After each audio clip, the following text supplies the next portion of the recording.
migrants right across the street from the Newport condominium, a condominium where a lot of retired teachers and doctors, nurses lived. We have worked hard to live here. We pay a lot of money. It's very expensive to live here. Yet we have immigrants across the street from us who are not paying one dime. The taxpayers of the city of Chicago are funding their lifestyle. They are living on Lakeshore Drive, which is prime property here in the city of Chicago, here in Hyde Park. The citizens of Chicago are funding these people. Yet in the city of Chicago, you have a serious homeless problem. There are between 68 to 70,000 homeless people in the city of Chicago.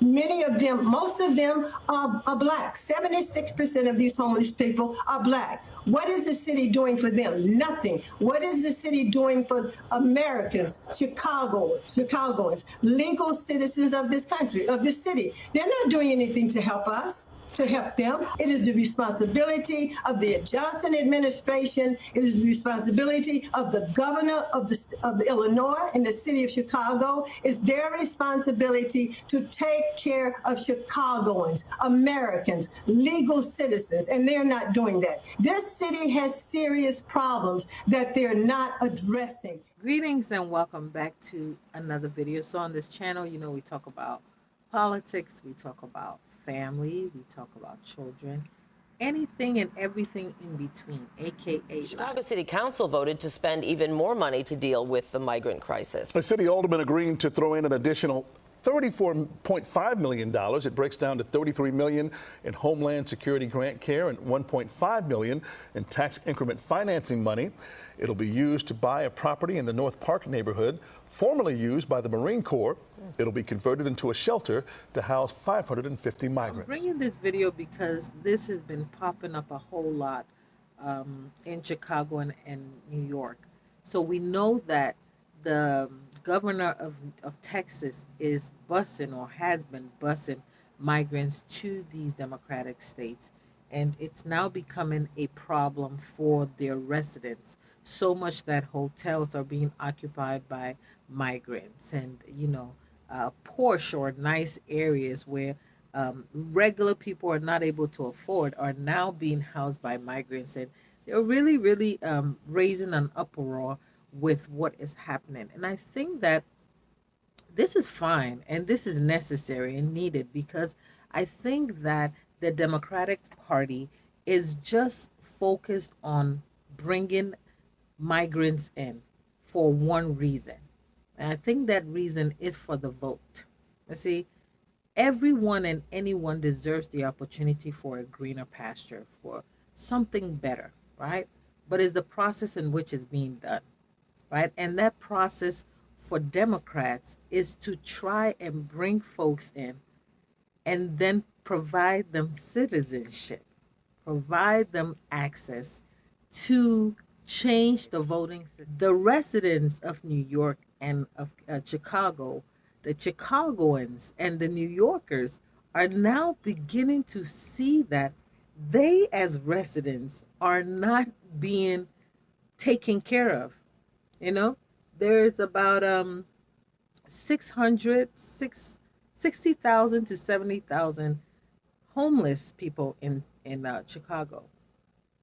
And then the question that I will pose to my mayor is, what's happening to the original homeless people in your state? Did you provide this much assistance for them?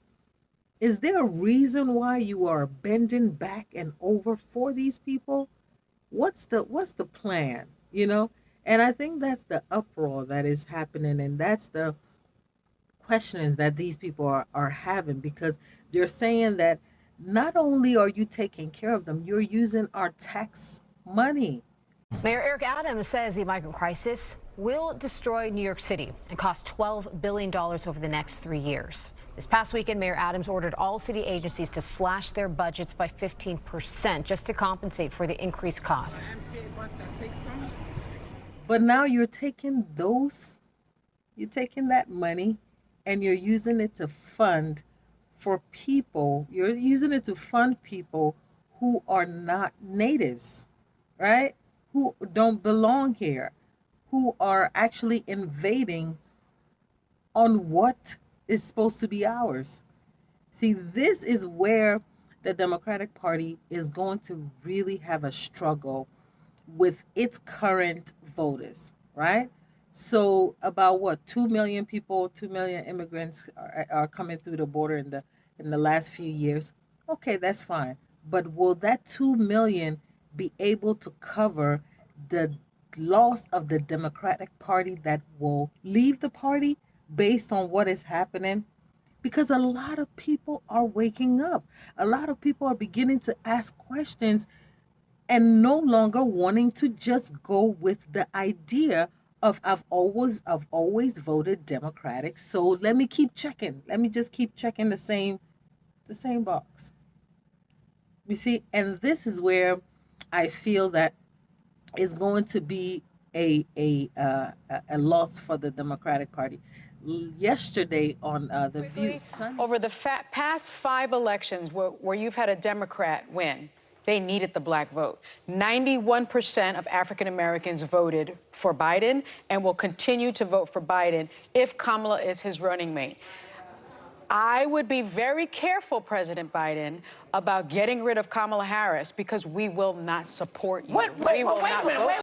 Now, see, I'm telling you, black folks are now beginning to see how they are gaining. What are they gaining from being part of the Democratic Party, right? At first, they've always been told. This is why I feel that the migrants coming in initially, or the mindset of the current Democratic Party, is that they're going to be our future voters. They're going to support us. But the people that you currently have are upset because you're no longer tailoring to them. You've completely neglected them, and your focus is now on the future Democratic Party, right? So Sonny has made it clear, if Biden is to get rid or to substitute Kamala, even with another black vice president, she's telling him, I'm like, she's like, this is just my opinion, but I don't think so. I think this is the consensus. I think this is the mindset of the Black Democratic Party, that it is now a point in time where I begin to ask you, what have you done? How are you satisfying my needs so that I will continually vote for you? And at this point, I'm thinking and I'm seeing a lot of people questioning that. And that's all the black vote needs to do. It needs to begin to question the Democratic Party. So why are you not taking care of us? Why don't you want to worry about the black community? Why are you influxing our schools with migrant children?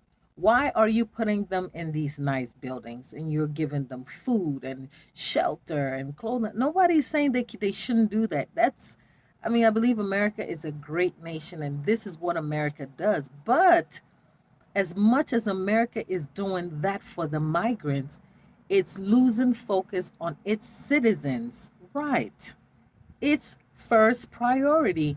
It's losing focus on it. Now, if it was able to handle both of them simultaneously, hand in hand, then yes, I don't feel they're going to lose the black vote, right, in these regions. I don't think so. But it's now becoming more apparent. It's now glaring to them so much that they're having meetings at town halls. They're questioning their mayor.